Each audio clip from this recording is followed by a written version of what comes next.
You have been trying to conceive for a while and you have clicked on this video because you finally got your big fat positive.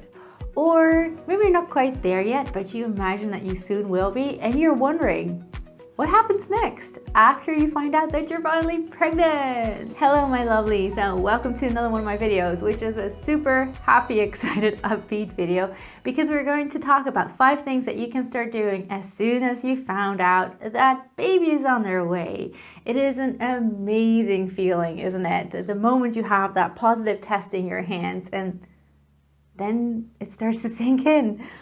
Now what? Especially if you've been trying to conceive for a while, you may be used to taking your temperature and checking off when you've taken certain supplements or homeopathic remedies or visiting certain practitioners. Your mindset has all been on preparing for baby, but now that baby is actually in your belly, what do you do next? It can kind of feel like a black hole that you fall into because it isn't the time for your prenatal appointment yet. It's too early kind of to start decorating a room or start buying clothes, although, it's never too early. So I'm going to talk to you about a couple of really practical things that you can do that you're not going to find on the standard checklist that you find plastered all over the internet. And if you're enjoying the 5 things I'm sharing in here, you definitely gonna wanna check out the video on Patreon in which I'm giving you all of the advice that I give to my pregnant patients. So step 1 that you need to start doing right away is prepare for first trimester. If you've been pregnant before, then you know that either fatigue or nausea is gonna hit you like a wall. And if you're one of those lucky women that doesn't experience nausea, chances are that you will feel the fatigue. If you're not experiencing either, you're a bit of an anomaly, and then just go with it. And then anything that you have done to prepare for first trimester, just gonna make life easier.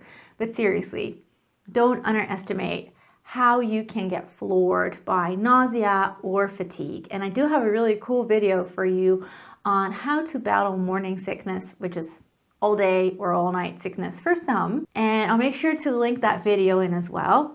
And that can be part of your preparation because there are a couple of things I mentioned in there that you might want to have in your home as soon as nausea do hits you. If you're caring for other children or your partner, you might want to think of meal planning. Maybe you can go ahead and get a couple of dinners prepared and throw them in the freezer.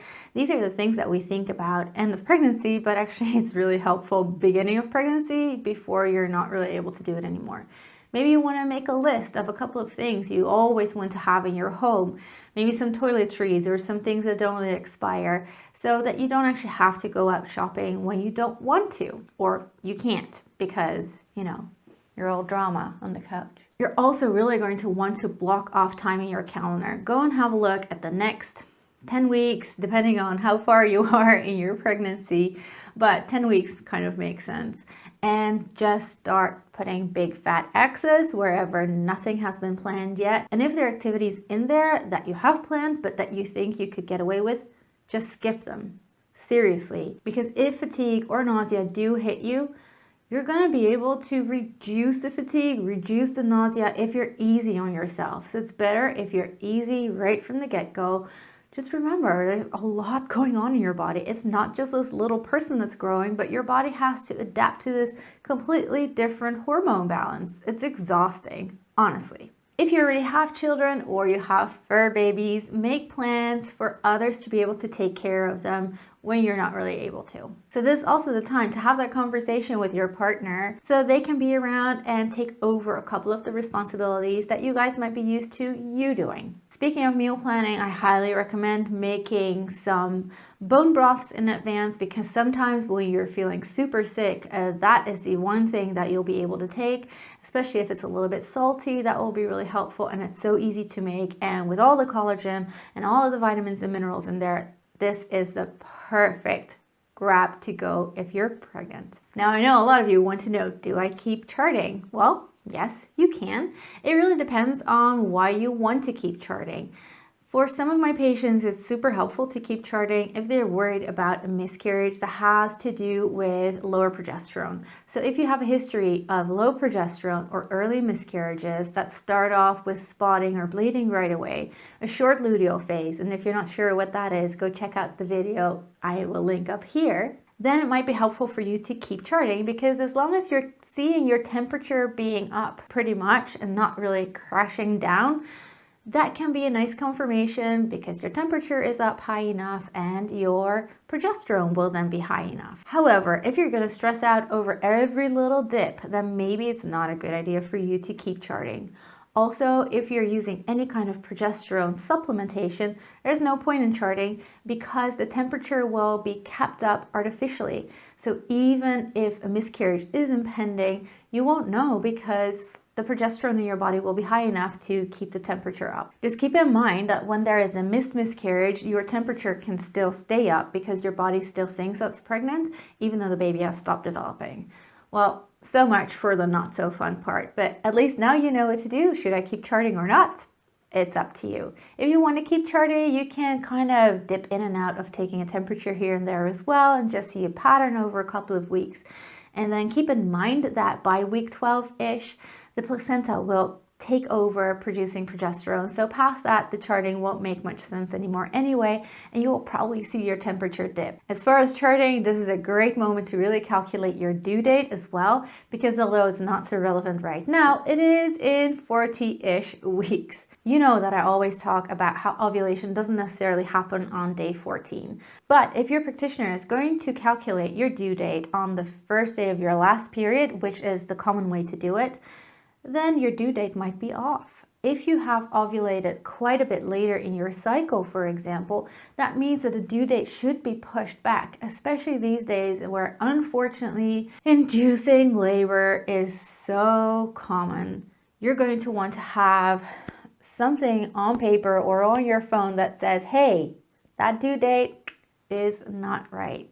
Number 3 is a fun one, and you may already know it if you have already been digging around my website, and that is the pregnancy tissue salt program. This is a really low-key homeopathic approach to support your pregnancy. At every stage of your pregnancy, you're going to take a certain amount of what's called tissue salts. And if you're interested to read about this more, then definitely check out the articles that I have linked down below.